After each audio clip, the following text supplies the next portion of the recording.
कहानियों के इस सफ़र में आज मैं आपको सुनाने जा रहा हूँ अपनी मंडली की सदस्य साधना शुक्ला की लिखी कहानी 8वां वचन। मैडम, सरोजनी देवी के साथ आप ही हैं? कॉरिडोर में पड़ी बेंच पर हाथ पटकते हुए नर्स ने पूछा तो अनु चौंक के हड़बड़ाते हुए बोली, हाँ मैं हूँ। क्या हुआ? आपको डॉक्टर ने बुलाया, रूम नंबर 4 में, मिल लीजिए। इतना कह के वो नीली पट्टीदार साड़ी पहने हुए नर्स दूसरे वार्ड में चली गई। अनु उठी तो लड़खड़ा गई। 2 दिन से अस्पताल में ही थी। इन 2 दिनों में वो मुश्किल से कुछ घंटे ही सोई होगी। आंखों को मसलते हुए तेज कदमों से मन में अनजाने डर के साथ वो रूम नंबर 4 में दाखिल हुई। तुम अपनी माँ को डिस्चार्ज करा सकती हो, बस हल्की सूजन है। दाहिने पैर पे प्लास्टर 20-25 दिन चढ़ा रहेगा, फिर देखते हैं। डॉक्टर दयाल ने एक्सरे रिपोर्ट में झांकते हुए कहा और कई हिदायतें भी दी। अनु भी समझती थी इस उम्र में हड्डियों का जुड़ना आसान नहीं होता। डॉक्टर की हिदायतें और मन में चल रही तमाम आशंकाओं के बीच वो बार बार मोबाइल चेक कर रही थी। शायद कबीर का फोन या मैसेज आया हो। कबीर, माँ को घर ले जाना है, क्या तुम कार लेके आ जाओगे? ये मैसेज करने के बाद अनु काफी देर तक मोबाइल को देखती रही। 5 मिनट बाद रिप्लाई आया, ऑफिस में जरूरी काम है, आ नहीं पाऊंगा। मैसेज पढ़ के वो झुंझला गई। ये पहली बार नहीं था जब कबीर ऐसे मौकों पे भी अनु के साथ नहीं था। बेड नंबर 7 पे सरोजनी देवी को डिस्चार्ज कराना है। अनु ने कैश काउंटर पर शीशे के उस पार बैठे शख्स को डॉक्टर की लिखी हुई पर्ची देते हुए कहा। ऑपरेशन, दवाइयों और अस्पताल के खर्च का 35,970 रुपए का बिल था। अनु ने अपनी पर्स की कई जेबों से रुपए निकाल के बिल दिया। उसे इतने खर्च की उम्मीद नहीं थी। पेमेंट करने के बाद उसने घर के लिए ऑटो रिक्शा लिया। वार्ड बॉय और ऑटो वाले की मदद से उसने माँ को ऑटो में बिठाया। भैया, सेक्टर 9 में गर्ल्स कॉलेज के पीछे वाली गली में चलना है। अनु की माँ का घर लखनऊ की इंदिरा नगर कॉलोनी में था। सड़क पे हमेशा की तरह आज भी बहुत शोर है, लेकिन आज उसे बस, कार और ऑटो के कान फोड़ू हॉर्न से ज़्यादा दिक्कत नहीं हो रही थी। ये तेज आवाज़ें उसके मन के सन्नाटे को दबा रही थीं। ऑटो तेजी से आगे बढ़ रहा था, लेकिन अनु का मन 2 साल पीछे सफर कर रहा था। पापा के गुजर जाने के बाद एक अनु ही थी जो घर के सारे फर्ज निभा रही थी। 23 साल की उम्र में वो अपनी माँ की गार्जियन, अभिभावक बन गई थी और खुद की केयरटेकर भी। बहुत तेजी से बदली थी उसकी जिंदगी। पिछले 4 सालों में उसने कई रोल निभाए थे। बालों में लगाने वाली मामूली क्लिप से लेकर कॉलेज की किताबें तक पापा के साथ खरीदने वाली अनु आजकल घर के बड़े बड़े काम करने लगी थी। बिजली का बिल, नगर निगम का टैक्स और तो और उसने कचहरी के चक्कर काट काट कर घर माँ के नाम ट्रांसफर कराया था। घर की जिम्मेदारियों के बीच उसने ग्रेजुएशन पूरा किया था और फिर हजरतगंज के एक मॉल में स्टोर असिस्टेंट की नौकरी कर ली थी। इसी दौरान अनु के पापा के दोस्त और पड़ोसी शर्मा जी ने अपनी बहन के बेटे से उसके रिश्ते की बात चलाई। सरोजनी देवी ने कबीर शर्मा को कई बार देखा था, इसलिए रिश्ते को लेकर कोई ऐतराज नहीं था। उन्हें तो लग रहा था जैसे वो अपने पति की दी हुई जिम्मेदारी को पूरा कर रही हैं। शर्मा जी जाते जाते सरोजनी देवी को एक लिफाफे में कबीर की फोटो दे गए थे। अनु बेटा, शर्मा जी आए थे अपने भांजे कबीर के लिए तेरा रिश्ता लेकर। मुझे तो लड़का ठीक लगता है, तूने भी कई बार देखा है उसको। फिर भी टेबल पे फोटो रखी है, देख लेना, अगर ठीक लगे तो ही बात आगे बढ़ाऊंगी। तुम भी ना माँ, फिर शुरू हो गई। अनु ने सरोजनी देवी की बात बीच में काटते हुए कहा था। हाँ, मैं तो शुरू ही होती हूँ। मैं भी एक दिन चुपचाप चली जाऊंगी तेरे पापा की तरह भगवान के पास, फिर कोई नहीं शुरू होगा। सरोजनी देवी ने भावुक होते हुए कहा। माँ, तुम भी ना, और इतना कहते हुए उसने सोफे पे बैठी माँ को गले लगा लिया। तुम कहीं नहीं जाओगी, मेरे साथ रहोगी हमेशा। तुम्हें तो अभी मेरे लिए अमीनाबाद से वो गोल्डन वाला लहंगा भी खरीदना है। आज दोनों बहुत खुश थीं। सरोजनी देवी ने तो अनु को कई बार दुल्हन के जोड़े में देख भी लिया था। अरसे बाद वो आईने के सामने खड़ी थी। हाथ उलझे बालों को संवारने में लगे थे तो मन ख्वाबों की माला पिरो रहा था। बस बस भैया, वहीं मंदिर के पास रोक दो। माँ ने ऑटो वाले को रुकने का इशारा किया तो अनु भी जैसे जाग गई। माँ को उनके बेड पे लिटाने के बाद अनु ने उनको दवाएं दे दी। माँ तुम आराम करो, तब तक मैं अपने घर आती हूँ। कबीर भी आ गए होंगे, 2 दिन हो गए। इतना कह के अनु ने माँ को गले लगाया और अपना बैग उठाकर बाहर निकल गई। मन ही मन वो डरी हुई थी, कहीं पिछली बार की तरह कबीर इस बार भी भड़क न जाए। माँ के घर से अनु का घर कुछ ही किलोमीटर पे था, लेकिन कई बार उसने ये रास्ता बड़ी मुश्किलों से पार किया था। पर्स से चाबी निकालकर उसने दरवाज़ा खोला। घर की दशा बता रही थी कि 2 दिन से खुशियाँ उसके घर से गुजरी नहीं हैं। गीली तौलिया सोफे पे पड़ी थी तो बाहर से मंगवाए गए खाने के डब्बे भी टेबल पे यूं ही रखे थे। देर शाम डोरबेल बजने पे दरवाज़ा खोला तो सामने कबीर खड़ा था। आ गए आप? अनु ने मुस्कुराते हुए कहा। कबीर ने बेरुखी से उसकी बातों को नज़रअंदाज कर दिया और अंदर आ गया। कुछ देर बाद न जाने क्या सोचकर शिकायती लहजे में उसने पूछा, ठीक हो गई तुम्हारी माँ? फिर आंखें वापस टीवी पे गड़ा दी।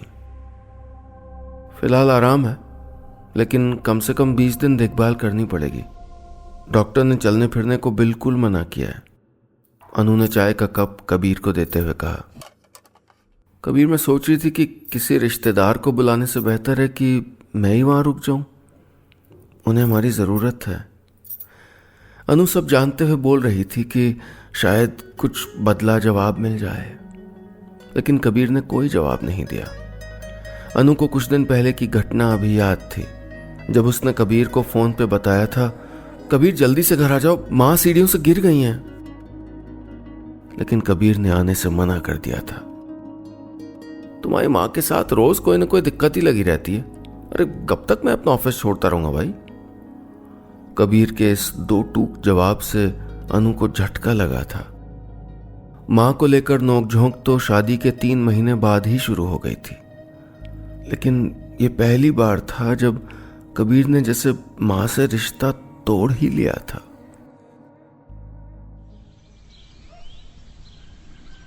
शुरुआत से कबीर ऐसा नहीं था, लेकिन बीतते समय के साथ उसे लगने लगा कि अनु उसके हिस्से का वक्त अपनी माँ को दे रही है, इसलिए वो उनको ही अपनी खुशियों का दुश्मन मानने लगा था।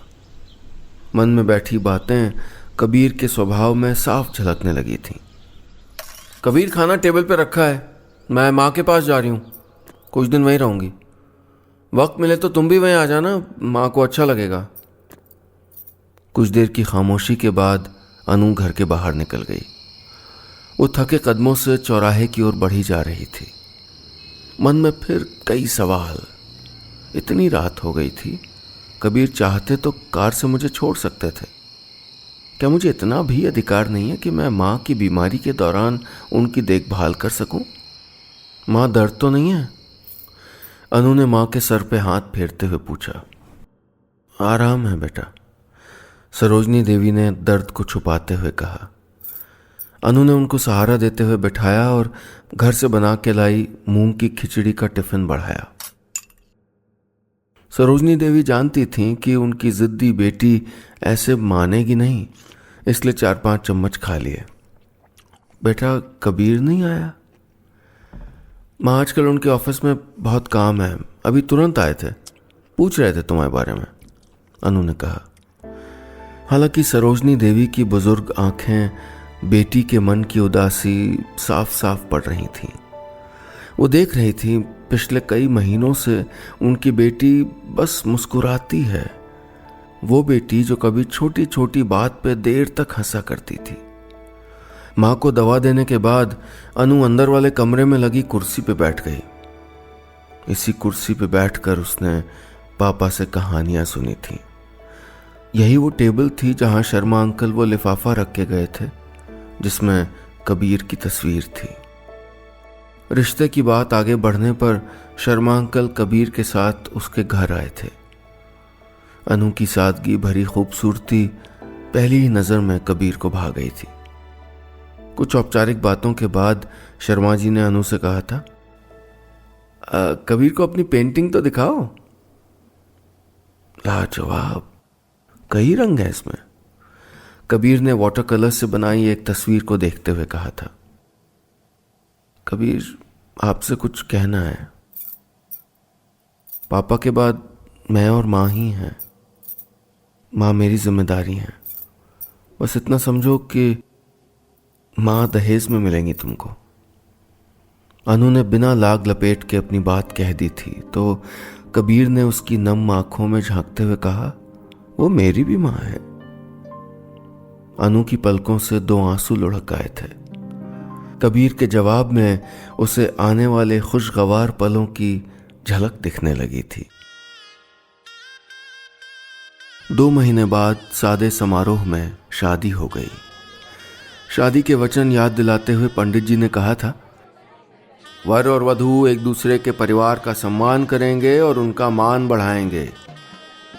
अनु ने मुस्कुराते हुए धीरे से कबीर से पूछा था, तुम्हें 8वां वचन याद है ना? बीती बातों को याद करते करते अनु को अपनी पसंदीदा कुर्सी पर बैठे कुछ घंटे बीत गए थे। अनु की आंखों में नींद नहीं थी।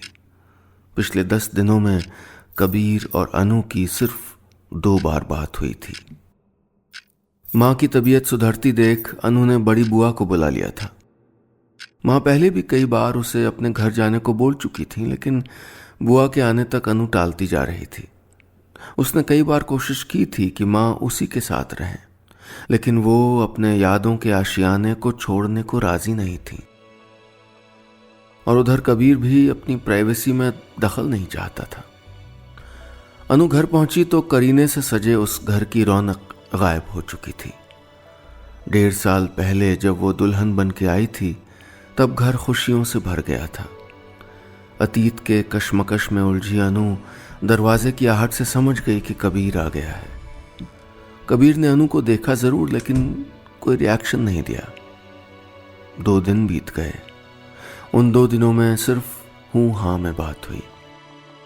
बीतते दिनों के साथ खामोशी की दीवार और मजबूत होती जा रही थी। इस दौरान अनु ने कई बार बात करने की कोशिश की, लेकिन कबीर की चुप्पी ने उसको मायूस कर दिया। एक दिन सुबह ऑफिस जाते वक्त कबीर को लंच बॉक्स देते हुए अनु बोली, कबीर, माँ का प्लास्टर कटवाना है, आज रात शायद मैं वहीं रुक जाऊं। इतना सुनते ही कबीर फट पड़ा। बस बहुत हो गया, ड्रामा बना रखा है रोज का। तुम वहीं जाके रह लो ना। मुझे तो समझ ही नहीं आता तुमने आखिर शादी क्यों की थी। अरे पैर ही टूटा है ना, लकवा तो नहीं मार गया। महीने भर से वहीं डेरा डाल रखा है, अब तुम फैसला कर लो। इतना कहते हुए कबीर दरवाजे को जोर से बंद करते हुए बाहर निकल गया। कबीर ने फैसला करने के लिए भले अपनी पत्नी को कहा हो, लेकिन मन ही मन उसने अपना फैसला कर लिया था। शाम को कबीर घर आया तो उसकी नज़र टेबल पर रखे एक सफ़ेद कागज़ पर पड़ी। अनु का खत था। डियर कबीर, पापा के जाने के बाद हम दोनों बेहद अकेले हो गए थे। सब कुछ थम गया था। फिर तुम आए। मुझे लगा मेरी ज़िंदगी को जैसे मकसद मिल गया। तुमने भी तो हमेशा मेरा साथ देने का वादा किया था ना। हमारे बीच क्या बदल गया है कबीर? मैं समझ नहीं पा रही कि मुझसे गलती कहाँ हुई है। तुम ही बताओ, दुनिया में वो 2 लोग जो मुझको सबसे ज़्यादा प्यारे हैं, उनमें से एक को मैं कैसे चुन लूं? खत की आखिरी लाइन पढ़ते पढ़ते उसके हाथ कांपने लगे, गला भर आया। वाकई क्या बदल गया था उन दोनों के बीच। अनु तो खुद को खुशनसीब मानती थी उसको पाकर, फिर वो उसी की तकलीफ की वजह कैसे बन गया? अनु की माँ क्या उसकी माँ नहीं थी? क्या उसकी माँ के लिए अनु वो सब नहीं करती, वो जिसकी उम्मीद कबीर से कर रही थी?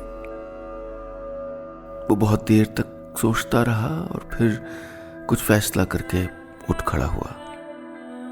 कुछ देर बाद उसकी कार अनु की माँ के घर के सामने खड़ी थी।